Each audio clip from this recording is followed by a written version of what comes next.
We're live. All right. All right. Yeah. All right. Yeah. Thank you guys so much for coming. Thank you, Facebook audience, all 2 people. Okay. One guy in Alaska and the one guy in Tennessee. Oh my God. So we've got like a few people in here tonight. Like, wow.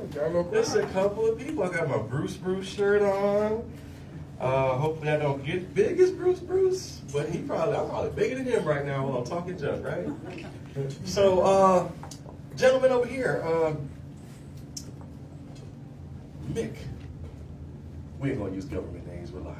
You already know. How was your day today, sir? Lovely. Lovely? Lovely. Did you help any old ladies cross the street today? Sure did. Yes, you did? Mm-hmm. How old was she? Over 80. I want to say something though, but I ain't gonna hurt nobody's feelings. Thank you, Miss Liz. Thank you. What is that? You're welcome. I bought donuts for everybody.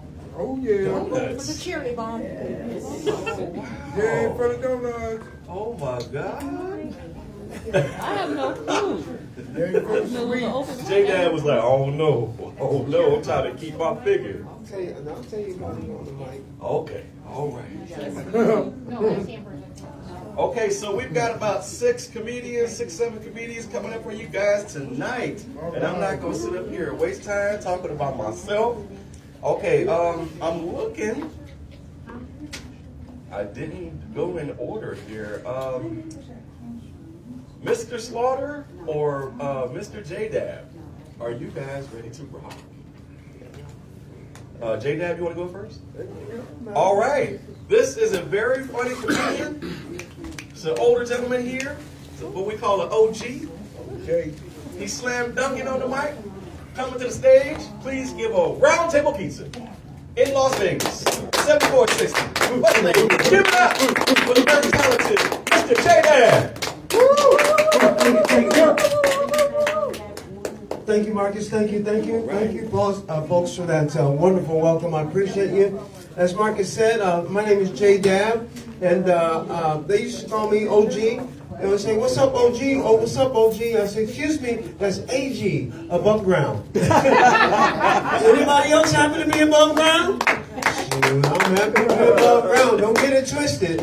Old people, they say, "Hey man, how you doing?" You know you old when you say, "Hey man, how you doing?" They go above ground. They say, "He's old," right? I'll tell you another one they say, "Hey man, how you doing?" "Blessed and highly favored." That's,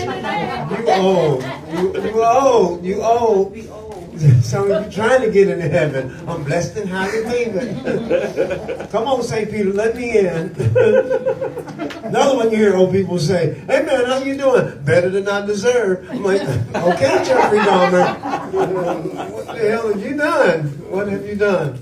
Anyway, man, I'm glad to be here, man. A man my age disposition, I'm glad to be anywhere. I'm not going to kid you. I'm coming to you out of Tulsa, Oklahoma. Thank you very much. Thank you.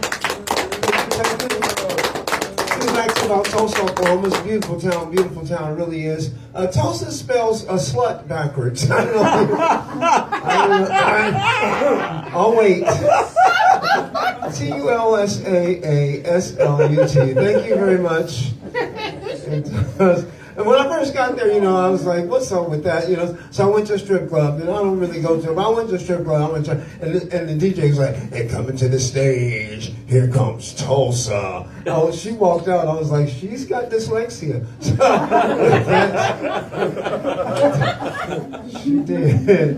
She did, but she was lovely.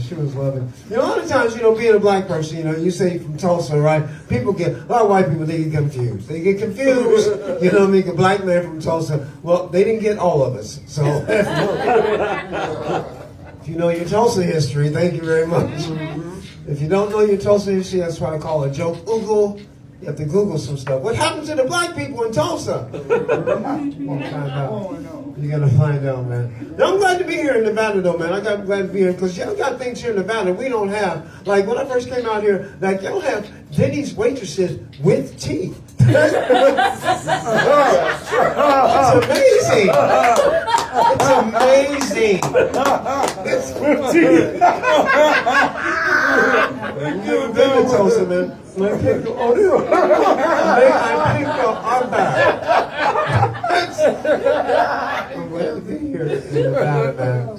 Like y'all have Ancestry.com out here, right? Yeah. I said that wrong again. No, we don't have that in Tulsa. We don't have that. No, we don't, man. But you know what, though? I used to mess with people when they come to Tulsa, because they think it's really backwards, you know what I mean? So I would mess with people every time they come to Tulsa, right? They would always say silly things, they think people live in teepees and all that kind of stuff. There's a lot of Indian people there in Oklahoma, you know what I mean? It really is. And but I would mess with people, right? I had this young lady, she said to me, where are all the cows and prairies? And so you know what I did? I put on my best Forrest Gump voice. I was like, we traded those for buildings and roads. We got indoor bathrooms too. I did. I used to mess with people. I used to mess with people all the time. Somebody said, "Hey man, give it up for the chef, man. The food was good. Give the chef some love, man. The food was good. The food was good, man. I'm telling you, man. They got good food out there, man. Really good food. I went to a barbecue place one time, man. That barbecue was so good. I swear, I saw Louis Farrakhan in the drive-up window. I was like, that's good barbecue. He's like, give me one right. We'll give one right. No. I love being here in Nevada, man. It's really great. It's a great place to be, you know what I mean? It's a little hot sometimes, a little hot sometimes, so that's okay though, that's all right though. I was white before when I first moved out here.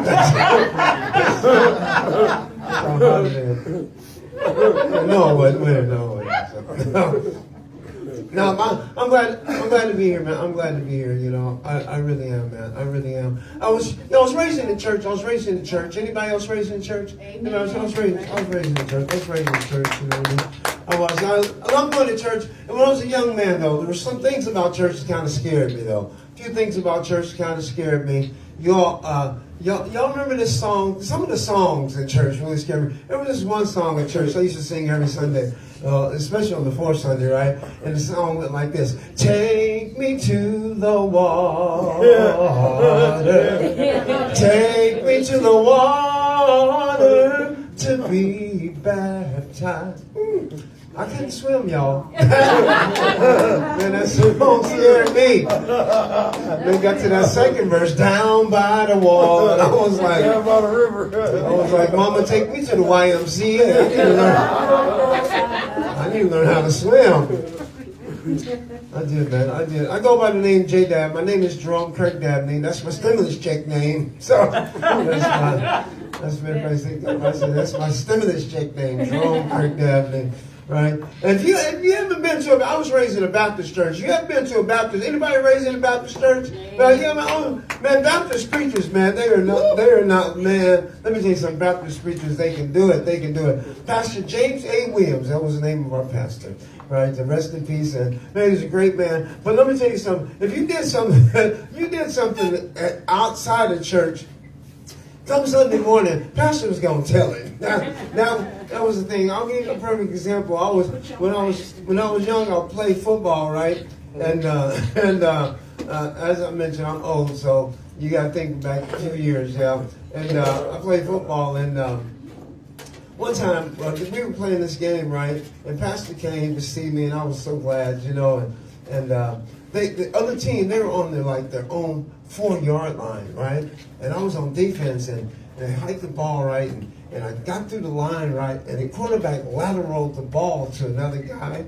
And when the ball was being lateral, it came right to me. And I grabbed it and just walked right into the end zone. Touchdown. I won the game. I'm getting lifted up on the shoulders. It was a beautiful thing, man. Come Sunday morning, man, you would have thought I won the Heisman Trophy for the pastor, man. He was like, church, our very own Jerome Kirk won the football game yesterday in dramatic fashion. Whilst playing on defense, he broke through the line of segregation. they can be a little bit racist in black pastors. They can be a little racist. He broke through the line of segregation and he intercepted the ball as it was being lateraled from one devil worshiper to another. That was cold for white people. That was cold for white people. And he took it into the end zone, lifting his team all the way up to the mountaintop where my eyes have seen the glory. I was like, Dad, go faster. I accept this Heisman. Shoot. I do, man. Conversely, if you did something bad, though, you did not want Pastor telling it in church. Man, you did not want Pastor telling it in church. Church, prayer warriors. I'd like for you to pray for Sister Johnson's daughter. She has contracted an STD, a sexually transmitted devil, because we know the letter D stands for devil. You don't want him telling no church. I don't like that one. Okay. Next. Oh yeah, man. I grew up in church, had a great time, loved it, really loved it. You know, when I moved to Oklahoma, man, they got some strange names for churches out there in Oklahoma. They really do, man. You know, they call Oklahoma like the Bible Belt, right? It's the Bible Belt, buckle and shoes. man, they got some strange church names out there in Oklahoma. Like they got this one church called the Life Church. Have you heard of this thing? The Life Church. I was like, I'm not gonna go there. That's too much commitment. You know what I mean? I'm a brother. Like if it said life with the possibility, I might go. But it don't say that. It don't say that. Yeah, man. It don't say that. But yeah, man. I had a chance to travel to a lot of places too, man. Anybody travel out there? Yeah. I like opportunity. Travel is good, man. Travel is good. It really seasons you. You know what I mean? Kind of lets you know what's happening in the world. Don't think that like five-star hotels here in America, it's different than five-star hotel in another country. You know, their five-star service is different than our five-star service, but it doesn't mean that it's not five-star service. You know what I mean? It's a beautiful thing.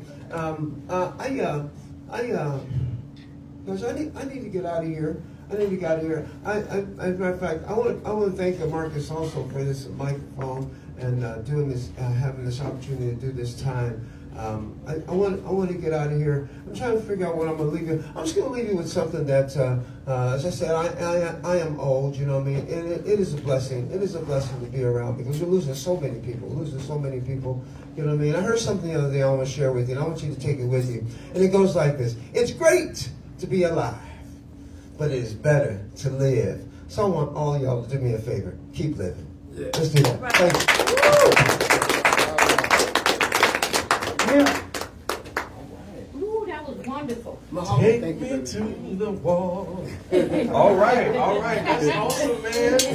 You know what else about water? No, I'm gonna take it. Why every time do we have like there's like a red moon or there's somebody think the end of the world is coming? Everybody always say buy water. Right? Buy water. Jesus coming back mad, right? Yeah. Jesus walked on water. Thank you. Nobody got that? He also put water in the wine. Yeah, we're going to buy some water. That's why you buying. Jesus walked all over that water. If he come back, next time Jesus coming back angry. What y'all done did to my people up in here? Come on in. Okay. We're going to keep this thing rocking and shocking and moving and grooving. Okay, coming to the stage, we have the very funny, the very talented, the very lovely Miss D Happiness.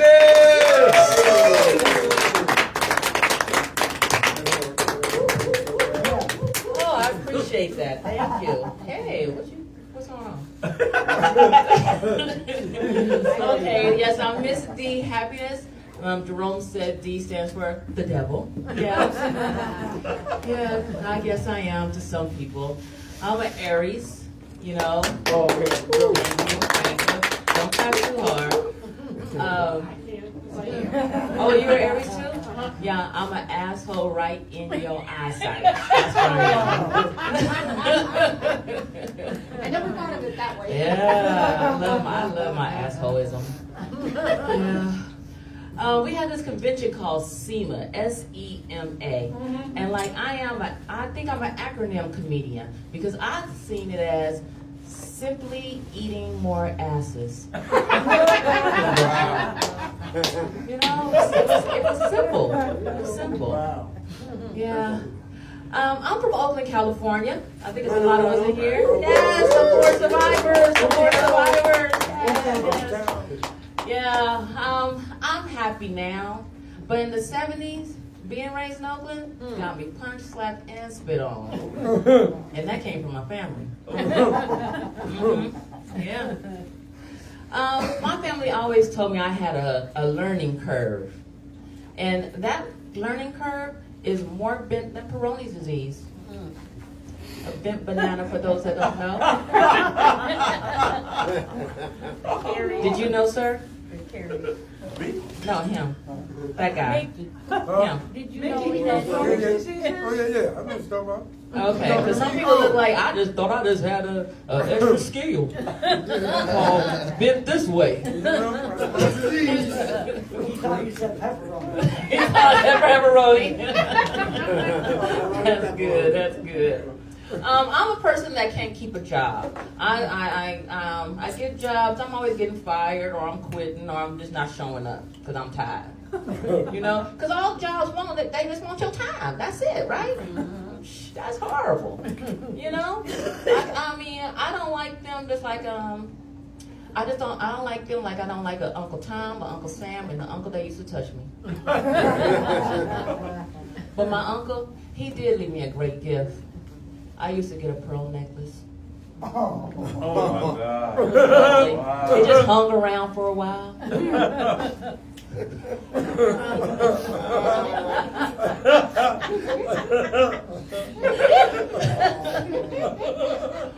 No, but I had a job. I used to sell, not this anymore, but I used to sell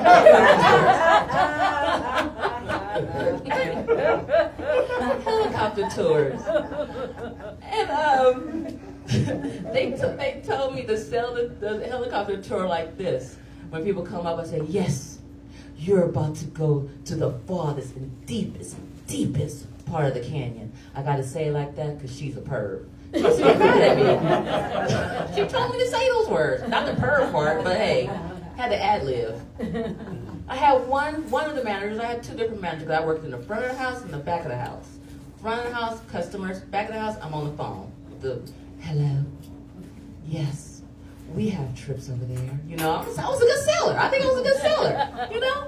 So the lady used to wait for me to sit. I'll be sitting and she'd just come over me and she just yell like I was her little poodle or something. Hey, hey, yeah. And I said, look here. I said, stop, ma'am, like a slave, ma'am. You don't have to yell at me. I'm slow, you know?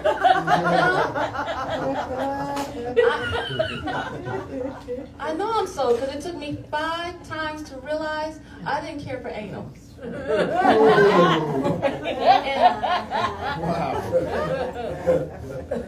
I know I'm not deaf because I heard my cries during anal. She didn't like that. But when I did decide to quit that job, I woke up the next morning. I said I was getting paid. I looked at my check. I said, am I getting paid all this aggravation fees and all that? It had no aggravation. It was no aggravation fees, no yelling fees, no nothing. So I sent them, since they like to yell at me, both ladies, I sent them that emoji that's on your phone with Will Ferrell saying, I quit. Because you got to quit like a boss.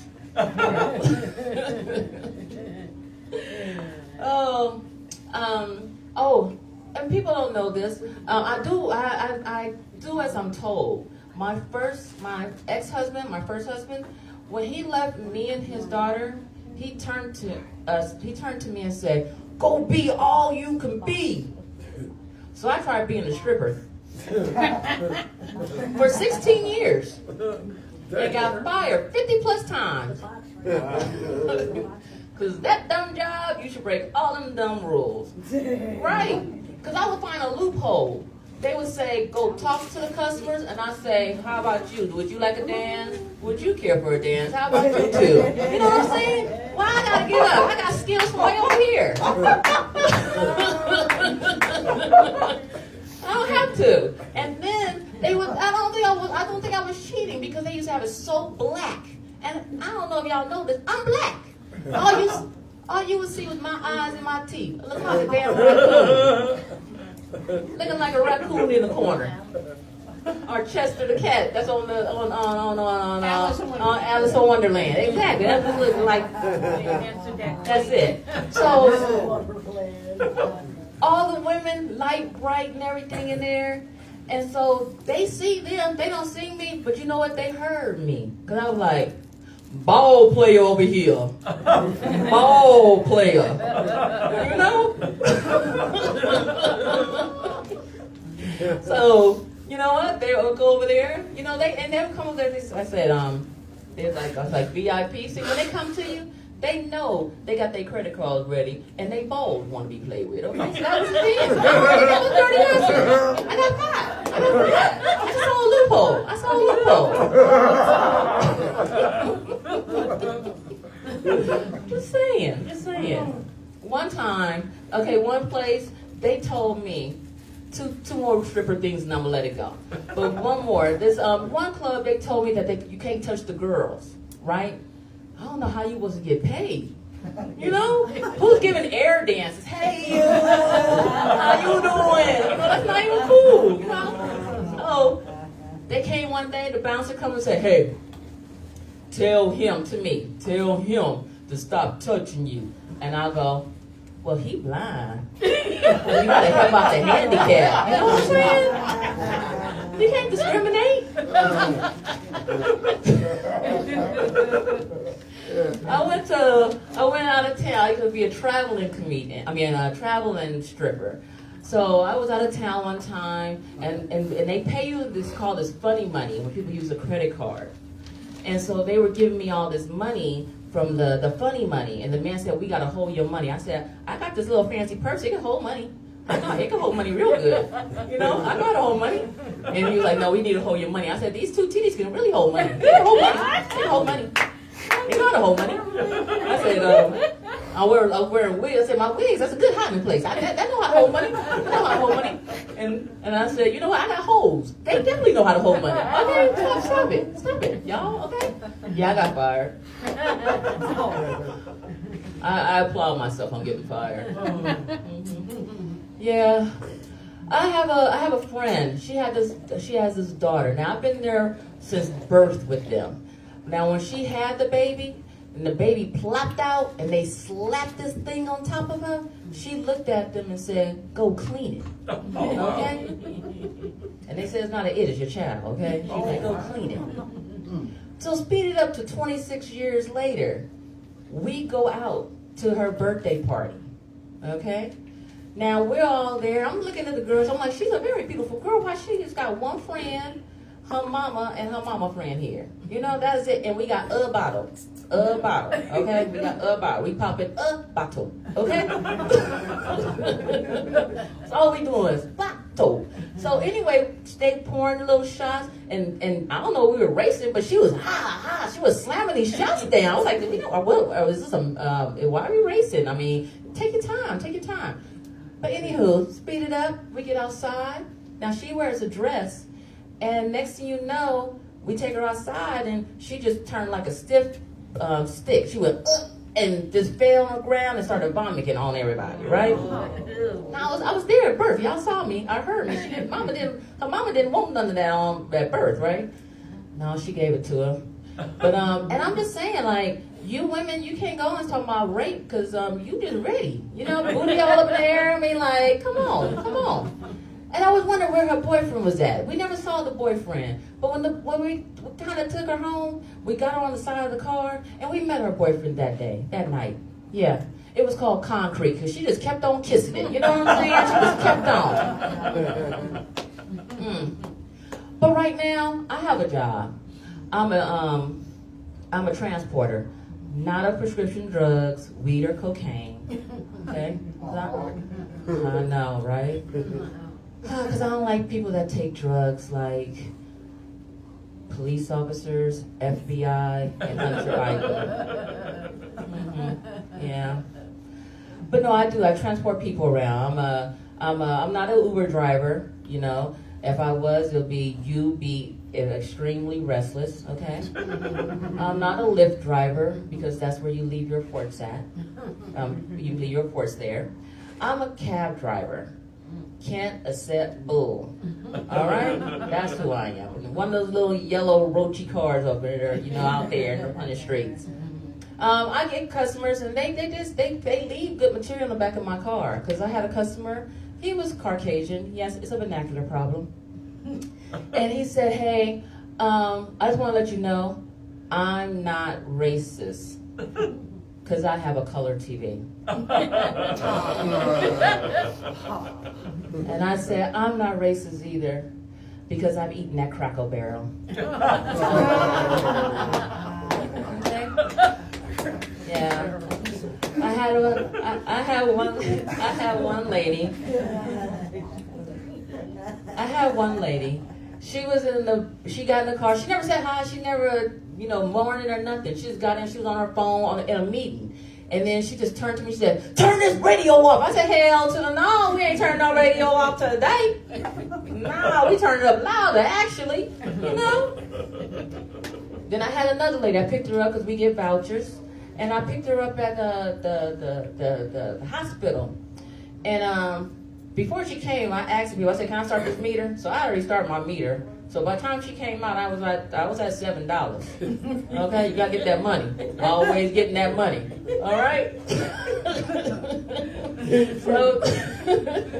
So she came down and I asked her. I said, "This is the address you going to?" She's like, "I don't want to go there." I said, "Well, the voucher said you have to go there because you have to take them to where they go."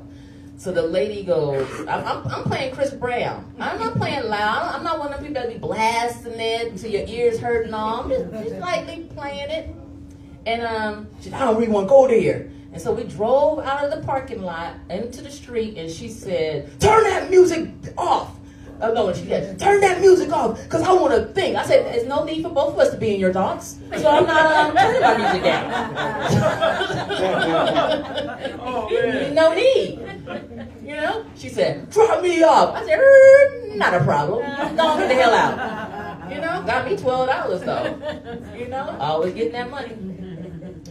Okay. I don't know. Women, I don't get it. Women be out here talking about how they've lost their cats. I do not get women. You can never lose your cats. You were born with one. You can touch it, play with it, and it's the only cat you can sell and keep. What did the asshole say to the cat? There's something between us. The cat replied, no, there ain't. No, there ain't.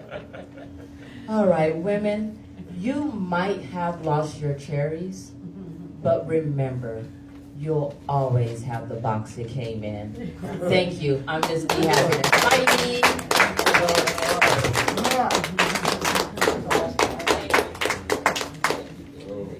Miss D. Happiness, give it up. Woo. Okay. You got the sense gonna get me in trouble with my wife. She was moving her titties and doing this and all kinds of stuff. I was like, did her titty move? And the other one was like, yeah, she moved both of them. I was like, they kind of heavy to move. Her neck hurts. Her neck hurts. She got a little midget holding her back there. Anyway. The box it came in. Well, I was educated from everything about women today. If I missed anything in class, I learned today. You get a ride with Miss D. Happiness, you be like, yeah, she was funny. I know you be clowning the people in the car too. I do. Okay, so, boom, boom. Yeah, all right. Coming to stage. Please give a warm welcome, round table welcome for Mr. Bobby Slaughter. Thank you very much. I appreciate having this opportunity to perform for you guys. So there won't be any breast moving, chest moving here, and I can't make anything else move. I wasn't born with a gift like this. That's it. I'm glad to live in Vegas. How many people have been in Vegas for a while? Yeah. What do you like about Vegas? The weather. I like the weather too. I'm from Mississippi, and the weather is outstanding here. One of the other things I like about Vegas is that we have a lot of natural attractions. Like when it's hot, we don't actually have to stay in the valley. You can actually go up to the mountains, cool off. Another thing is that you don't actually have to just go to casinos. there's other things that people don't know. Yep. But one of the things I don't think a lot of people in Vegas take advantage of is going to the Grand Canyon. Who's been to the Grand Canyon? You have? All right. Did you enjoy it? I passed through it on my way here. That's right. Here's some interesting tidbits about the Grand Canyon. It's 281 miles long. It's almost 1,900 square miles. And it's 18 miles wide and 67,000 feet deep. And every year, 5 million people visit the Grand Canyon. That's very cool. What's even more interesting is that somehow 14 people, on average, die visiting the Grand Canyon. Wow. Yeah. If you visit the Grand Canyon webpage, they'll tell you that some people die because they weren't physically prepared. You know, they get there and they get overwhelmed by the heat, physical exhaustion, which makes sense. Some people actually have had heart attacks. And then there's other people that get caught in the occasional flash flood because people don't realize that we have a desert. And if you get caught in the rain, Yep. you can actually drown in a flood. Yep. And then there's a very small subset that actually die from falling off the Grand Canyon. Now that one is the one that really interests me. I'm like, how do you fall off the Grand Canyon? You can't miss it. It's 1,900 square miles, 281 miles wide. Yeah, you can't even visit the Grand Canyon for free. You got to drive to the Grand Canyon, pay to visit, and then accidentally stumble off the edge. And yet, every year we have this handful of people. So I thought there's got to be something us comedians can do to help people stop falling off the Grand Canyon. So I came up with these tips. Number one, do as a doctor. Do like that doctor visit. They say make sure you're physically ready before you go to the Grand Canyon. All right. Number two. This is grueling. That's right. Check the weather. Don't go to the Grand Canyon if it looks like it might rain. Yep. And the third thing you want to do is wait. Wait. Absolutely. Till 14 other people have already died tragically. That is the best way to avoid falling off the Grand Canyon. I won't let my wife go because the majority of those people tend to be white. I don't know why they falling off. I think it's selfies or something. Not sure. And somebody said that's a racist joke, and I'm like, no, black people fall off, but we get pushed off the Grand Canyon. We don't fall off the Grand Canyon. Big difference. Big difference. Yeah. So one of the other things I noticed is that there's this communication thing. I think J-Dab talked about it. We get greeted differently when we're older. I didn't know if I liked it at first when I would see a young guy and he'd say, "How you doing, Pops?" Okay. I got grandkids, so I guess I'm a Pops and I am gray. And I go to a fast food restaurant, the guy says, "Is that all you want, boss?" And I was like, "Boss? When did that become?" I'm like, I don't own anything, but I guess boss is cool. But the best respect I always get is when I'm walking through a neighborhood with some young African Americans. They'll see me, I go, "What's up, young bruh?" They'll look over at me, they're like, "What's up, you old Negro?" Change the end with another one, okay? I'm trying to be clean. But I had to get used to that. This is just a different time, you know? And I think it's because our parents, we were raised, how many baby boomers we have in here? Other than me? 3? All right, 4. Our parents used to say crazy stuff to us. So they say, like, I brought you into this world to take you out, right? We live with that threat. Then they would tell us stories that didn't make sense. Like, my mom didn't like if I got in a fight. So she was like, somebody said something about my mom, I wanted to fight. She's like, "Sticks and stones can break your bones, but..." That is so untrue. Words hurt more than the stones. I would rather get hit with the stone than have the words. And I know it because to this day, my wife, who's right there, jokes with me all the time, she'll say the right words. I got my DNA results back, and it said I was 60% African, and my wife said yes, and 40% a-hole. She's such a loving wife. Thank you. Words hurt. Here's another one. The early bird gets the worm. Who knows what that story's about? Anybody? Getting up early. Getting up early and being successful, right? It's a great story. A story about motivation and not procrastination, right? But there's 2 sides to that story.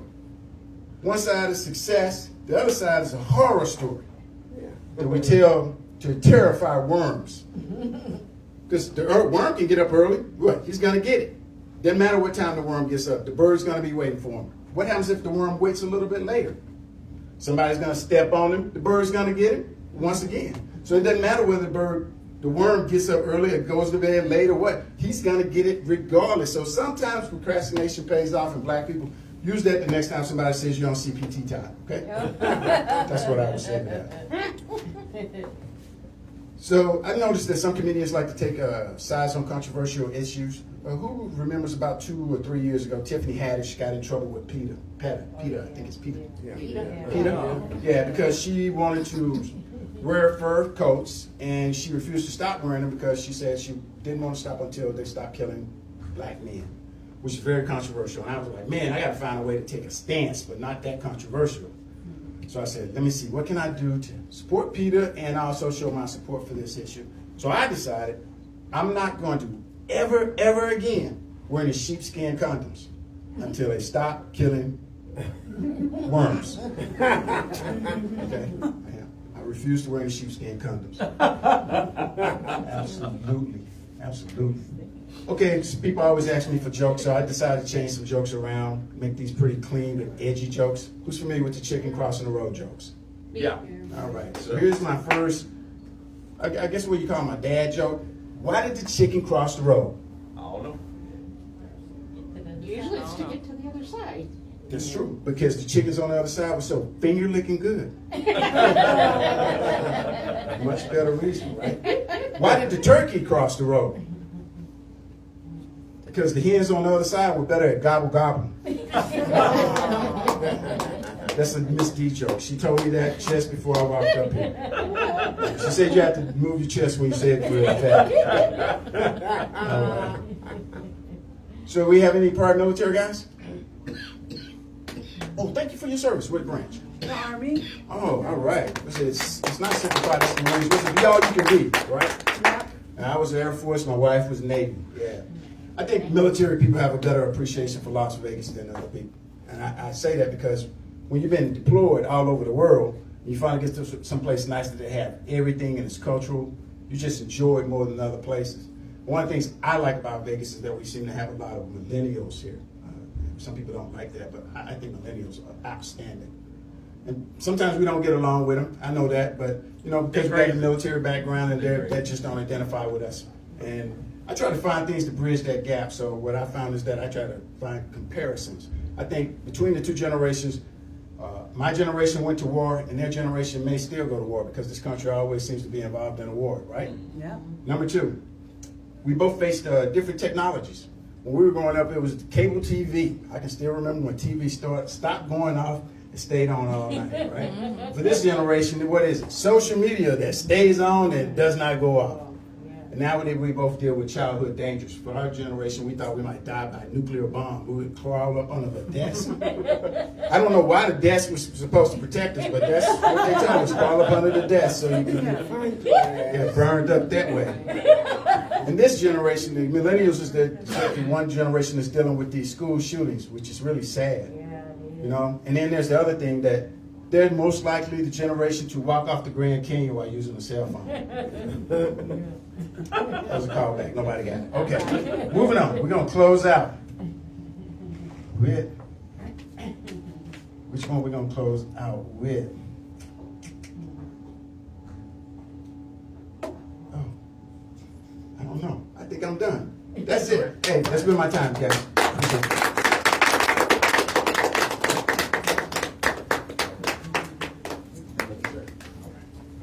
Give it up again, Mr. Bobby Slaughter.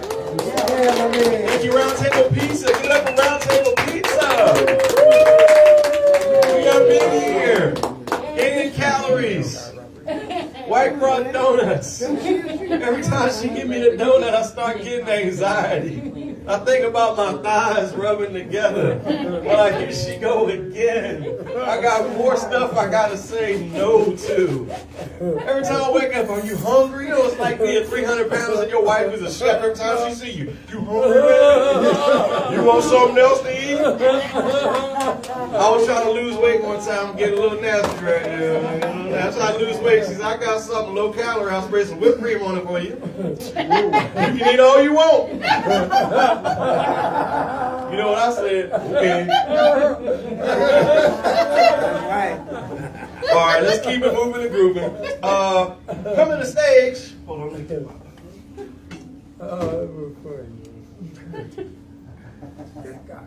That guy Rodriguez. Give it up for Oakland's own that guy Rodriguez. Hi, everybody. Rodriguez. I'm addicted to weed. Yeah. Hey, what's going on, everybody? Everybody, all the food is good. The talent is good. I appreciate everybody in the back of the kitchen and everything. Thank you very much. Comedy clean. So, like, I still used to work at McDonald's, and I used to be in the window, and I came across Floyd Mayweather. I came across a lot of celebrities that came out there to McDonald's and get the little bull crap that was giving them. Oh, you want 4 cream, 4 sugars? Stir that shit up for you real good. You talk shit, stir it up at another time for you. Probably give it to you in a bag. A couple of creams extra. But anyways, though, I smoked some weed tonight. I didn't really feel like getting up here, but I really did.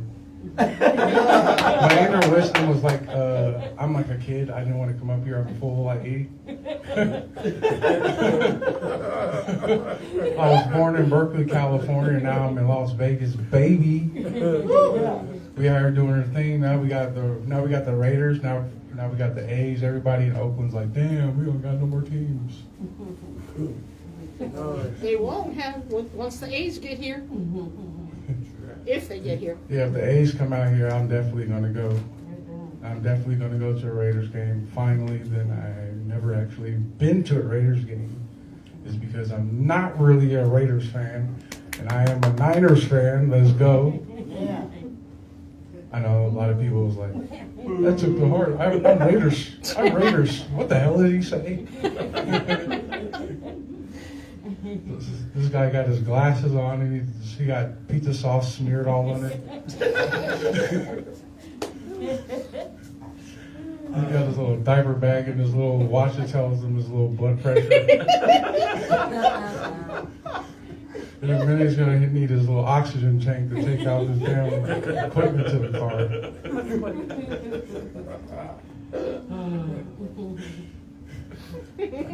Man, like, I used to be babysitting my brothers like all the time because my mom would go play bingo. Give up for Yeah, bingo. bingo. Fremont. What was it? Fairfield and Gilman Street bingo. Yep. I remember all of them. I used to be up in there. I used to look like I was like 21 when I was like 14. I had a little mustache. Winning the shit like $200, $300. Like I'm only like 14, 15 in the 9th grade, like playing like shit. Supposed to be like 21. I was a hustler, like straight up. I was the only one in high school with money. Everybody was broke. It was like, are you gonna finish your milk? No, you got it, bro. Yeah. I'm about to get a Mountain Dew. Then it was time to go to football practice, crack everybody's skull, and like end up like not playing anymore. Broke my knee. I had to break my knee. I broke my shoulder because I cracked somebody so hard that I broke my shoulder and put him in a coma. And that's real life. So if you're like, Rob, your shoulder's sticking up. I know, it's because that's what happened. I see everybody's face is greasy up in here. I love everybody up in here. Thanks to Comedy Clean, Caveman Style. We can get it on to the next person. All right.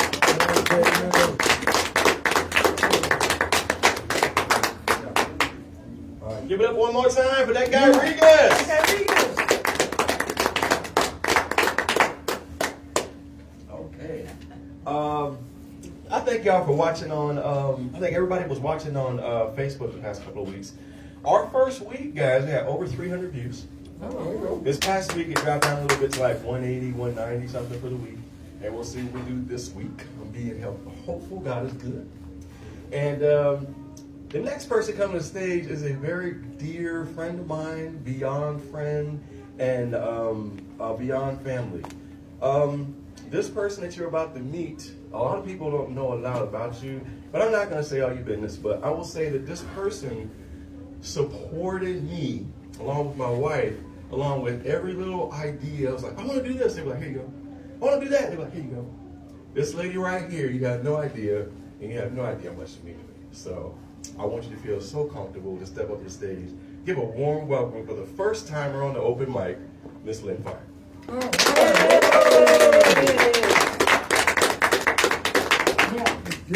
Hey, everybody. Hey, how you doing? Yeah, since people don't know me, I'm what they would call the sister from another mister. Yeah. All right. Yeah, all right. I've been a friend of the family, well, more than a friend of the family, for close to 16 years. Yeah. And I've seen a lot of shit go down. But anyway, that's beside the point. I work at a fast food place. And I work usually the drive-through window, taking cash, doing orders. And some of the stuff that they say to me, they're like, okay, I'll say it. I work at McDonald's. And I had this one guy a couple of times. I would get people that would come through and they would say, okay, I want a quarter pounder with cheese. And I said, do you want that medium or large on a meal? And they would say, oh, I wanted a meal, but I want it to go. And I'm thinking to myself, dude, you're in a drive-thru. You're going to get it to go.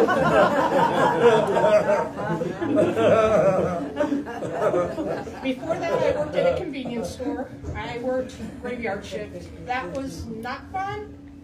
It was grueling, but it was a learning experience. We had one guy come in a couple of times, but he didn't pay. It's what they call doing a beer run, where you take it and you just run. Literally right.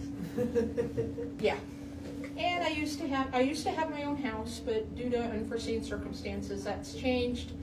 I moved in with Mark and Sherry for a while, and due to unforeseen circumstances our circumstances have changed again.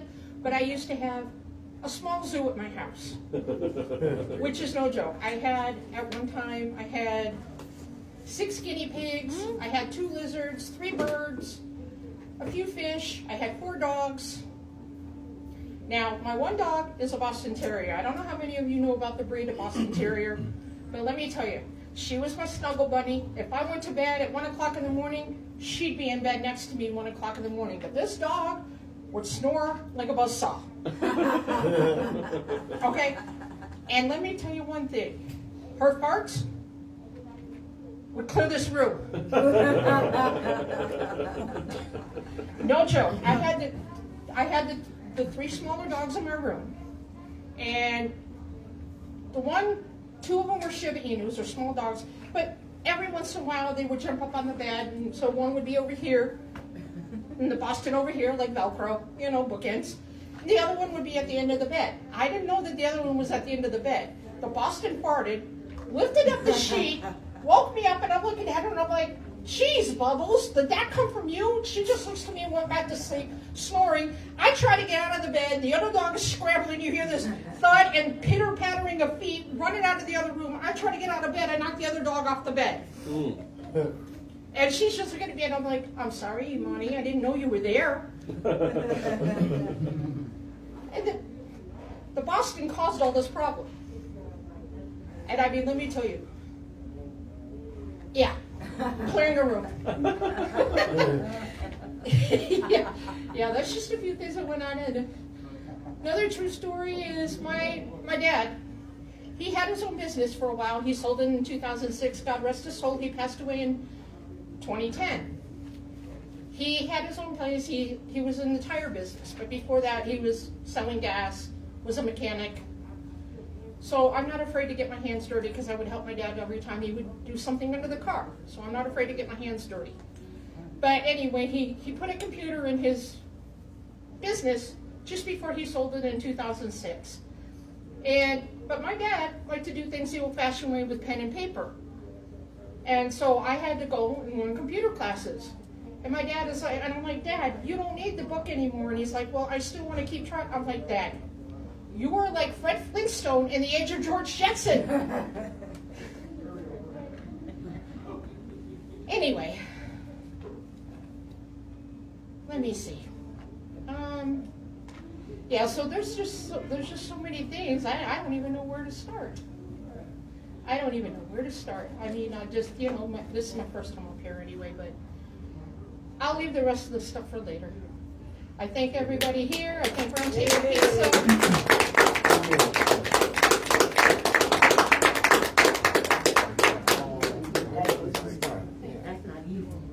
Give it up again for Miss Lynn Fine. Great job. I love you, man. Thank you. Awesome.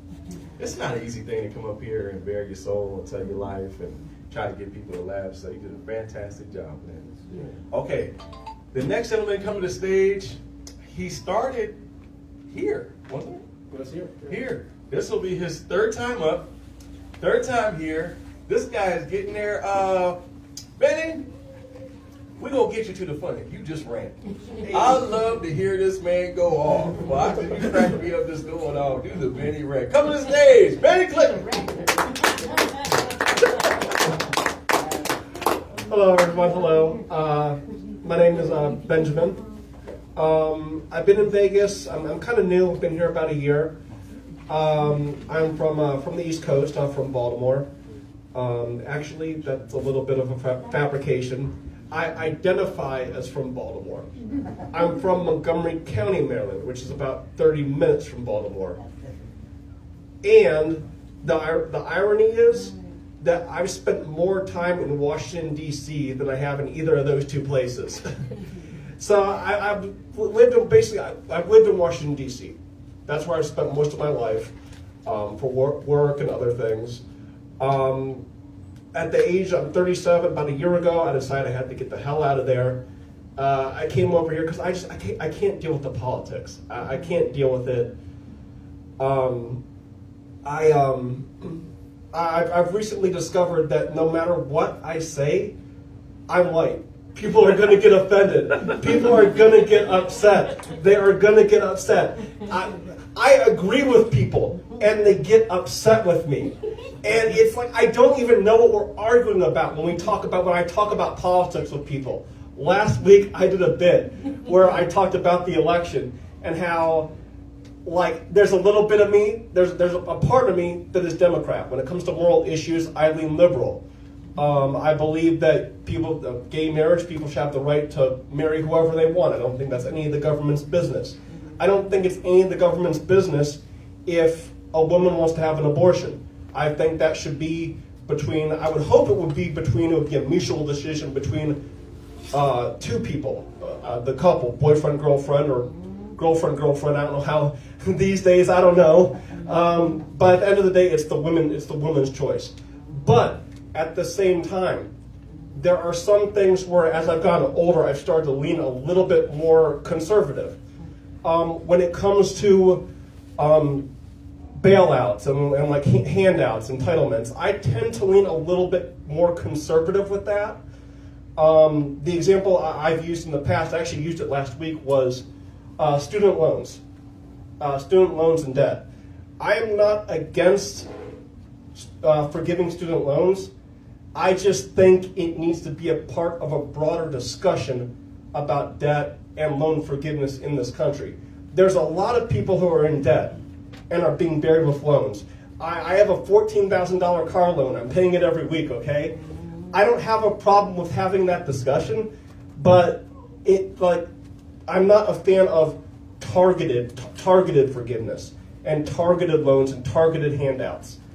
I think it needs to be part of a broader discussion. And I talked about, and the reason for that is because whenever there's any sort of entitlement or any sort of like forgiveness or relief that goes out, during 2020, during the pandemic, we had some stimulus checks. I received 2 of them. Yes. Hey, I know. See, that's what I'm talking about. That's what I'm talking about. No. But trust me, they got me. They got me too.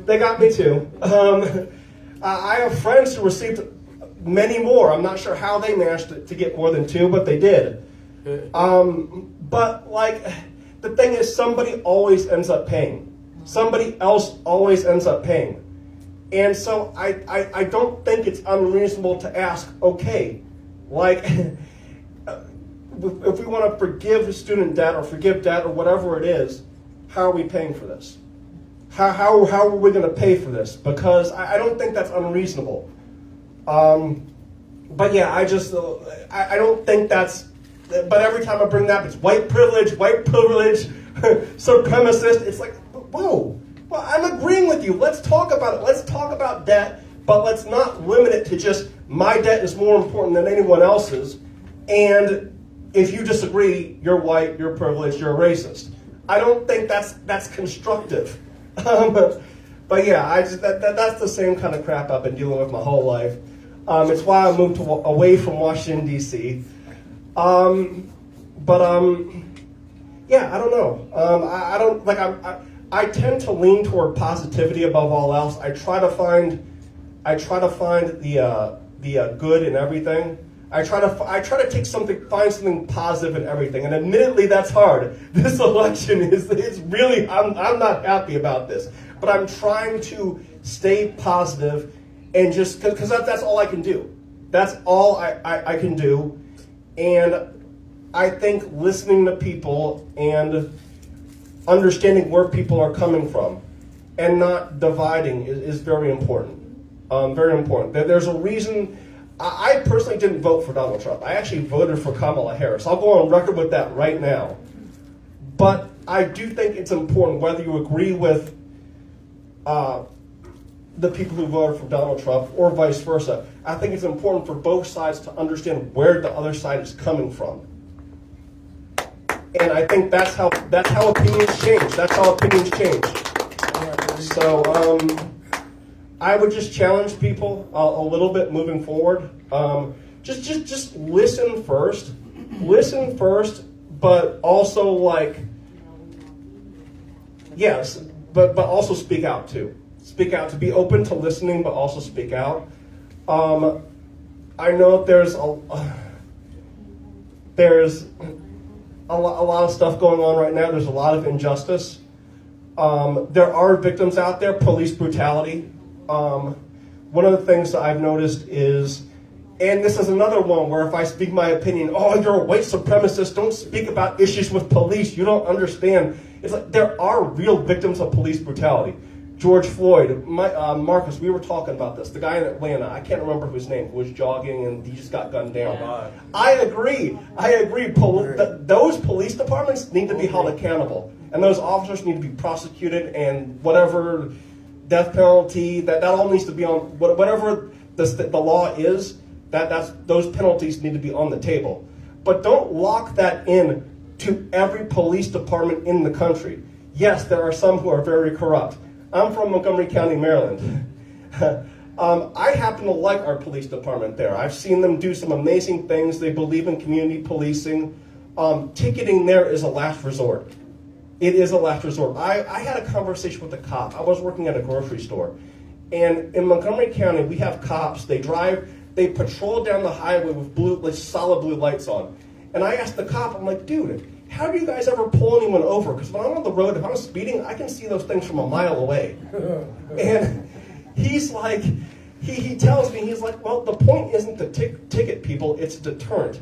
So that people see us, they slow down. Because the point isn't to ticket people, it's to get people to drive safe and keep the community safe. That's the kind of policing we need more in the country. I feel like all over the country. Now, that being said, you go 30 minutes up to where I identify from, Baltimore, that police department is entirely different. They probably need to tear that down, and some prosecutions need to be happening as a part of the process. But just be careful about locking in profiling. Be careful about profiling, locking in the Baltimore Police Department, or like a corrupt police department with one that is actually somewhere else that is good. Not all officers are bad. Not all white people are bad. Not all black people are in gangs. There are factions in every culture. You can find some factions within cultures that are bad, and there are some cultures, but there are also many more factions that I feel like are good, and I feel like that's worth fighting for. That's worth listening to, and that's worth moving forward with. So, thank you, Round Table Pizza. Thank you for the microphone. Thank you for that.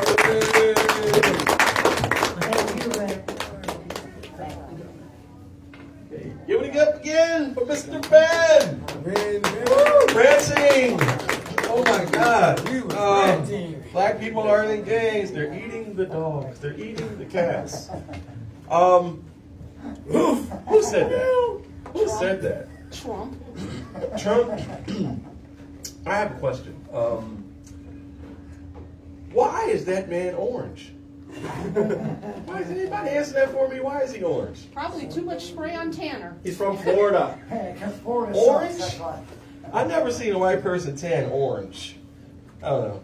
Too much spray on Tanner, maybe. Yeah, bad sun, bad. I went by the zoo and the orangutans are like, our people are in there. One of the orange people are there.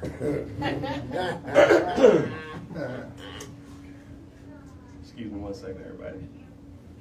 So, You speak out about that food being good. Yeah, thank you.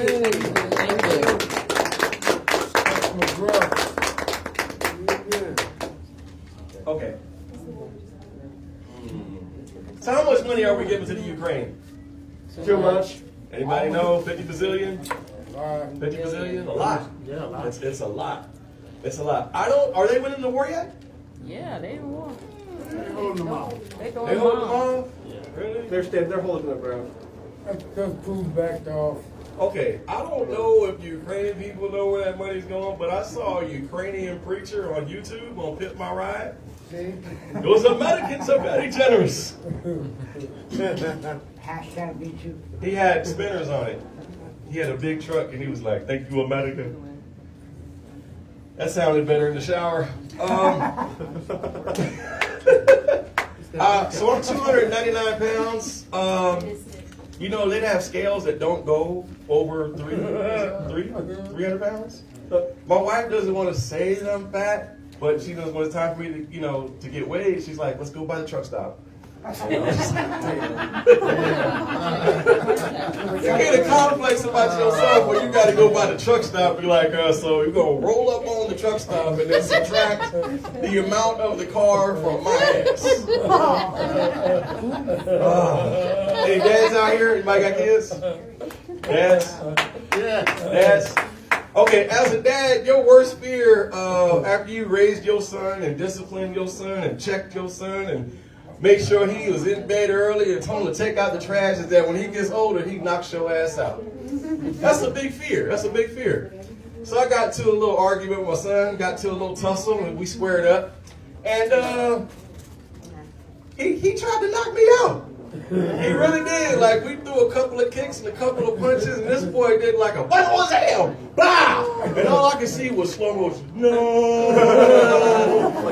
And I was like, boy, I was like, don't fall asleep. Don't fall asleep. Don't fall asleep. Wow. I was like, stay awake. Stay awake. I was like, ah! I'm still here. He was looking at me like he put some salt and pepper on that punch. He was sitting over there like, this is for every. Remember that time you whooped me in the 7th grade? Remember that time you made me flush my weed down the toilet? You remember that time I was sitting there with that girl and you came in and talked about she gotta go? He was like, wow! He was like, I was like, no. He put some stank on that punch. That's when I discovered I had chin. You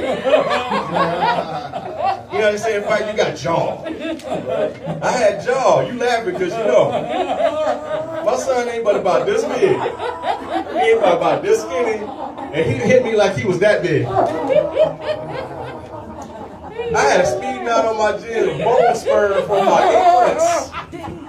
In the backyard talking about trying to knock his ass out.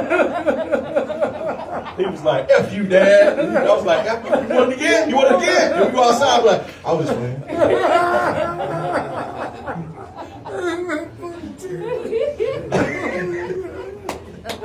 I know Eric told us store. I knocked Dad out. No, he didn't.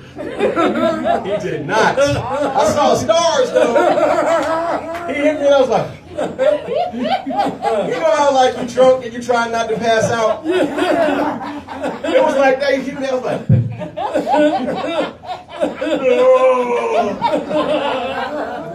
oh, sleep. Robbie will be talking shit later. That time you got your dog ass the fuck out. I was like, oh.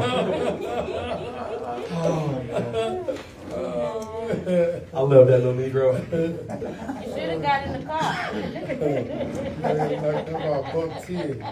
They starting already.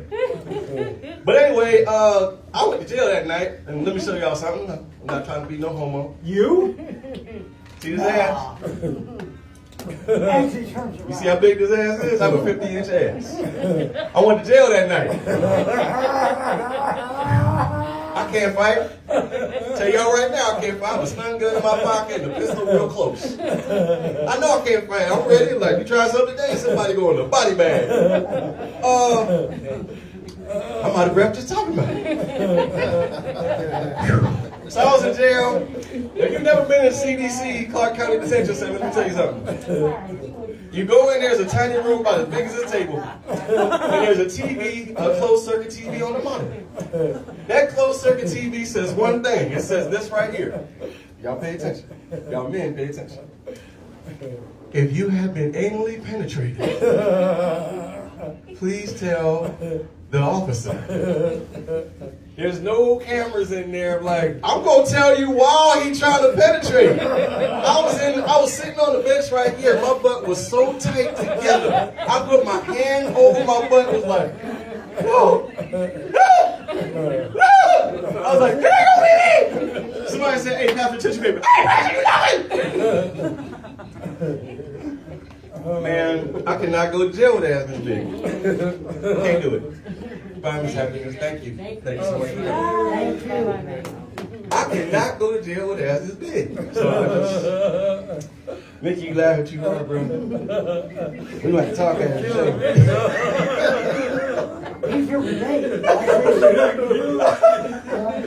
My butt was so tight squeezed together, I was so afraid for my ass.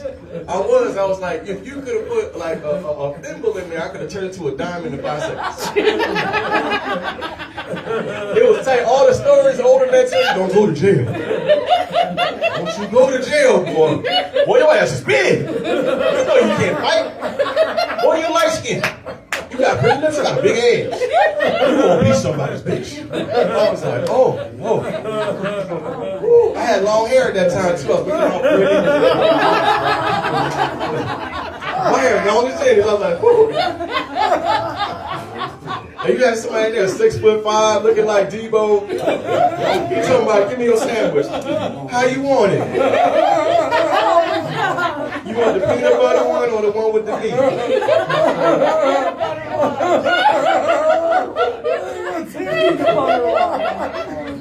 You think you hard till you go to jail and you're like, oh, don't make me tell you twice. Okay. This ain't right. People in jail right now taking one to booty. All they did was steal a bike or something. You over here, bent over in jail. What you do? I stole a bike. I have learned I'll never steal a bike again.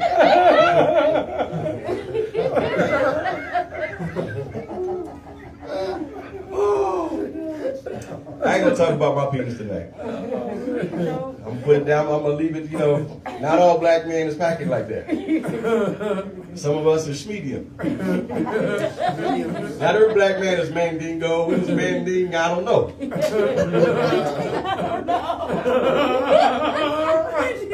I knew I was light skinned the first time I was with a white girl. She looked at my penis and she was like, I don't know.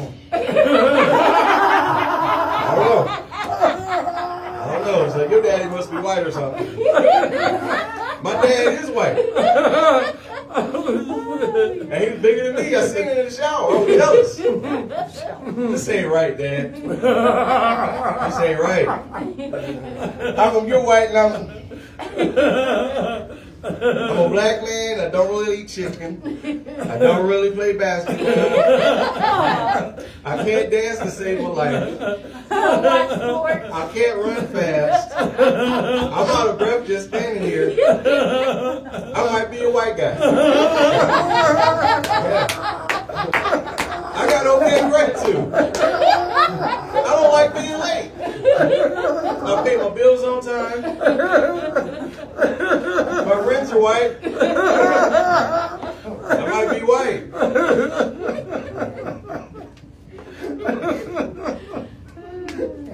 If my penis could talk right now, he'd be disappointed. Yeah, he'd be disappointed. Be like, Negro, he'd be looking up at me like, when is you ever gonna get us some pussy? I'm dusty down here. If my feet could talk, they'd be like, sit your fat ass down. Stop trying to walk everywhere 300 pounds. You hurt me. You know you're big when you look at chairs and you be like, this chair is too skinny for me. I don't know if both butt cheeks is going to fit on the seat. Like, this is a wide chair. You can fit your whole body on this side. It's like one butt cheek, and I kind of scoot this to the sideways to make it look like my whole ass is on the seat. My whole ass is not on the seat. I'm not. My ass is not on the seat. I can't do it. It's all right, man. It's all right. It's all right. If chairs could talk, they'd be like, hell no! Get off of me! Please, I got kids. There's 4 other chairs over here. Baby chair, Junior, and them. Don't do it. Don't fart even eat beans. I sit down right now and they start talking. Won't do it. Chair, jump right now. Get up, girl. Get up. Get on over here. Get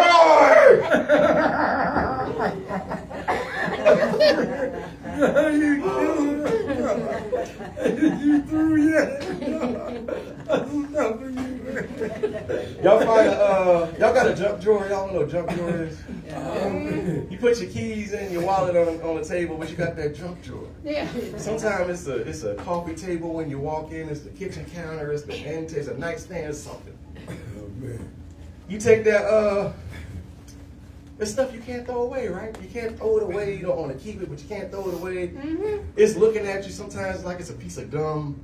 It's some change or something. Something like this pen is looking at you like, don't you want to write with me? Like, you know, but you can't do nothing with it.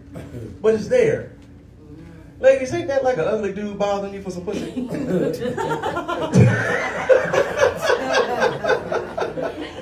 He just there. You gonna talk to me now? No, you're the jump penis. Oh man. Can we go out on a date? No. But you don't want to get rid of him because, you know, he buys stuff for you, takes you out. You know, you don't want to keep him, but he does nice stuff. And to have sex with a guy like that, kind of like that spare any change guy. You see him, every time you see him, you go about like, spare any change, not today. Spare any change, not today. That's like giving pussy to that guy. You be like, oh, okay. I don't like leads, like reluctantly pussy. Get that reluctantly pussy, like just throw the leg back, like, come on. Oh my God. Jenny knows what you're talking about. Mickey been messing up sometimes. Come on, she like,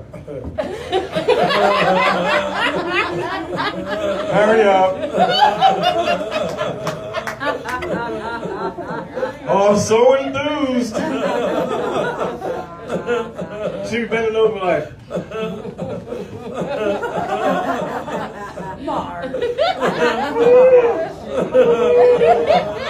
she pulled panties up always. Go make me a sandwich.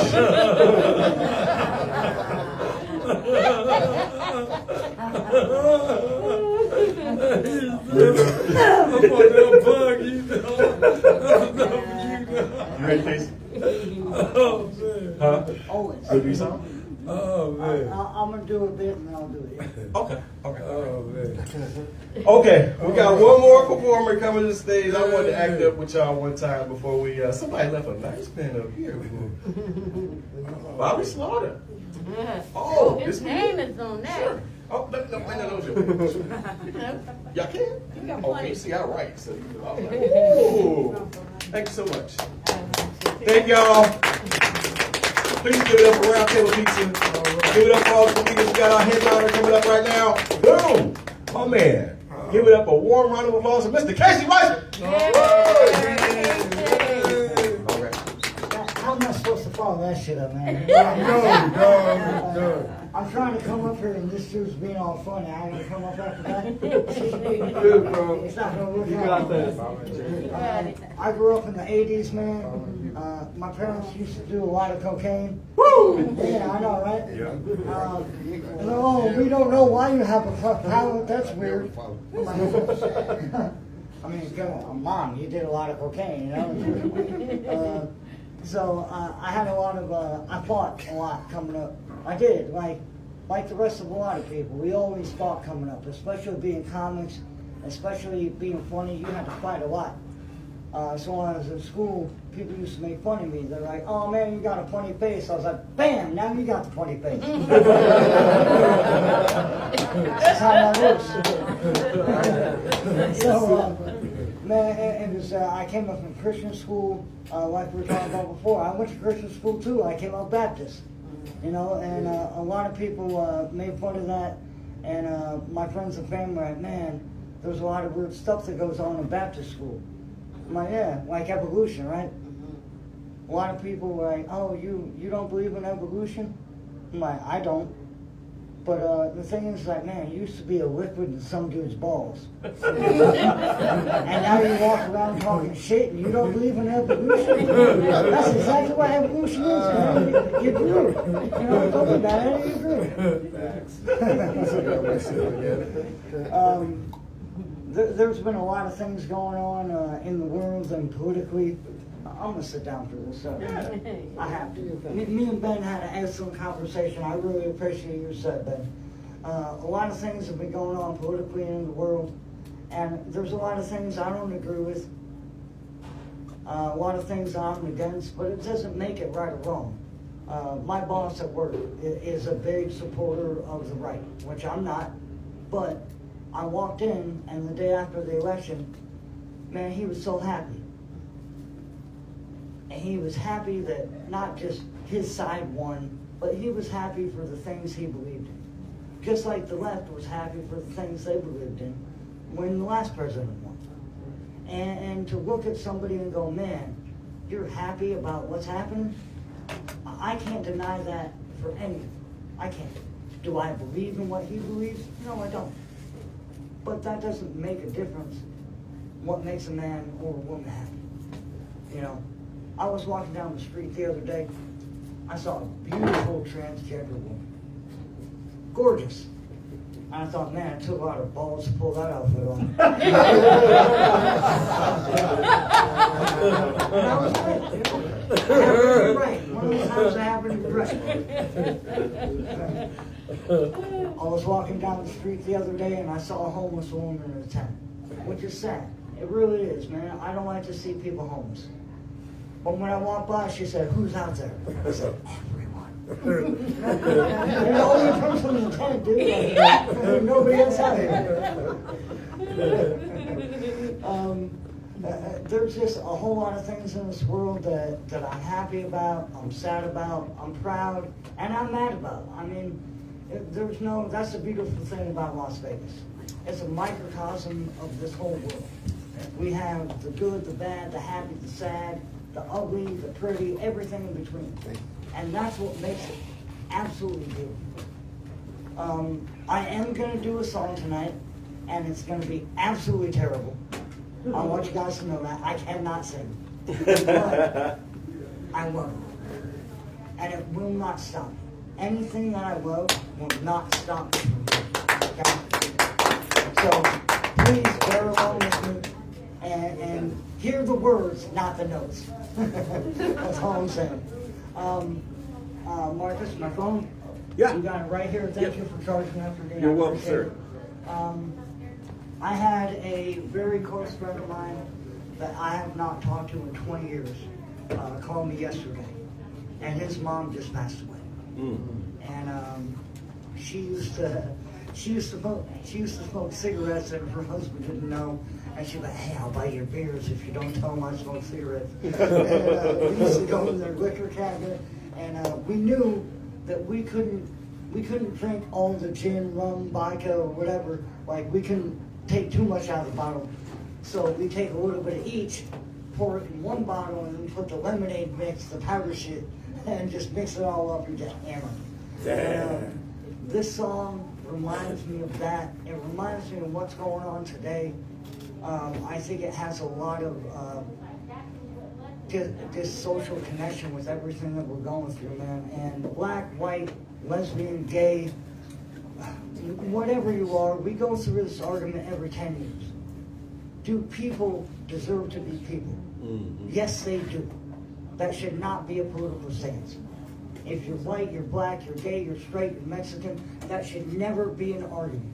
We always deserve the same rights. Mm-hmm. And I think this song really puts together a lot of the pain and struggle that we've all been through. And thank you for bearing along with me. All right. I do not sing in public. Marcus saw me do it like last week. All right. I was hammered, bro. Not that I'm not hammered now. I still am.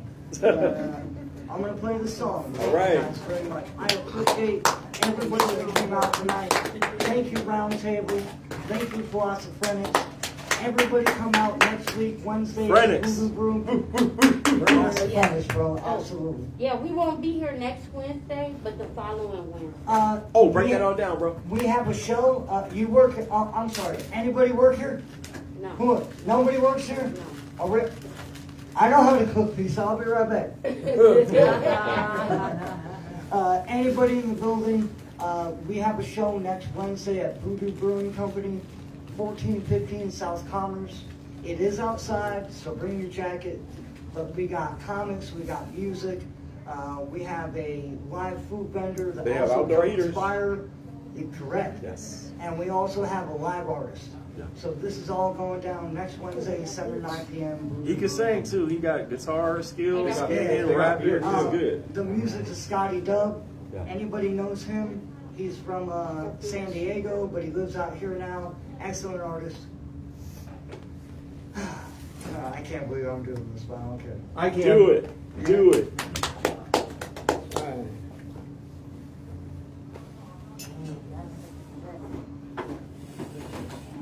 I know, I'm going to waste a little time looking this up. I already know it. This was actually a part of our podcast tonight. We were talking about hallucinogens and how they connect us to a different realm, whether it be LSD, MDMA, psilocybin, DMT, DMT. Salvia. My mom sent me that video in the middle of it. I was like, you gotta be kidding me. I know not everybody's into drugs, and I'm not trying to promote that, but this is what this song's about. And of course, all I had to do was put it in. See how she doing with the donuts? See how she doing? I didn't come over there with you with this tray. But she walked by me with the smell. The smells are bad enough.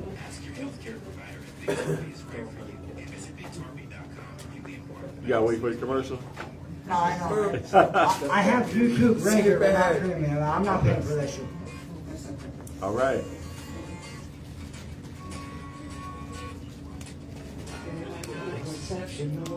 Average, I must say. My attention deficit, my life science. In the grade, I rarely follow through. My intentions, they are pure. I've had my heart broken, I've broken some before. My friends are far from perfect, but they're back in this war.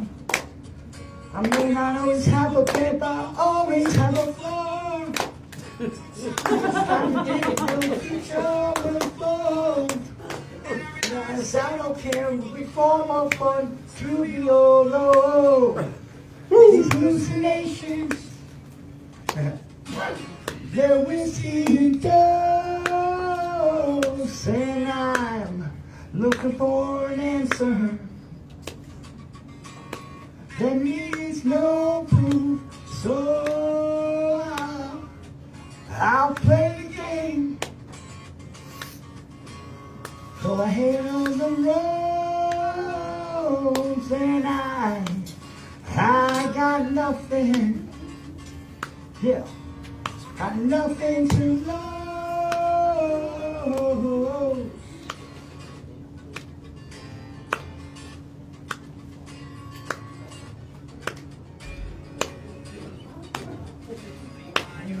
Since they consume me, I cannot break free.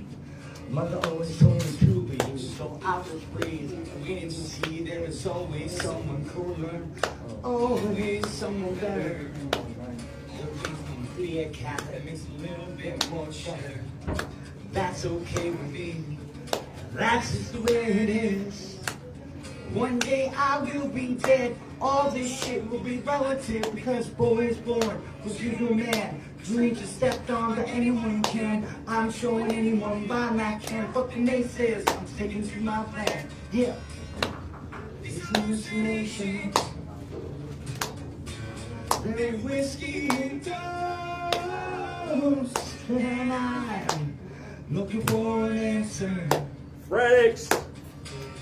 There needs no proof, so I'll play the game. No hate on the roads, and I got nothing. I got nothing to lose.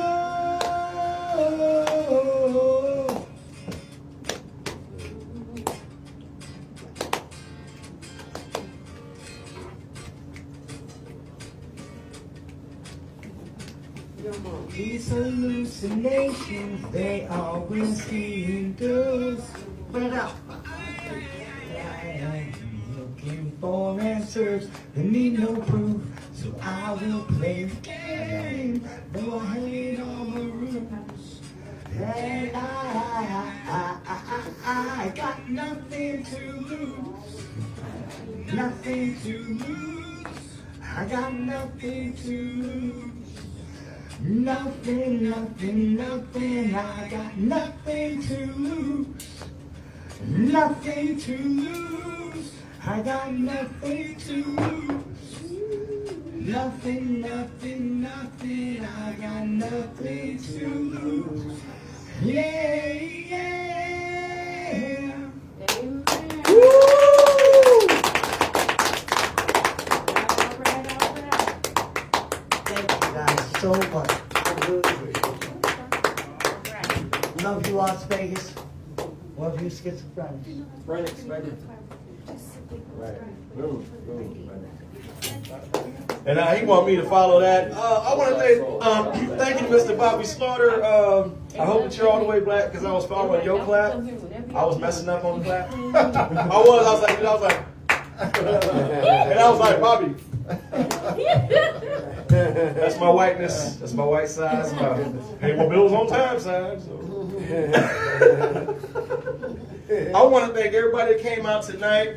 Casey Weissman, Lynn Fine, that guy Rodriguez, J Dab, Betty Click, Bobby Slaughter, Miss D Happiness, and me, Mark Melvin Page. Thank you guys so much for coming out.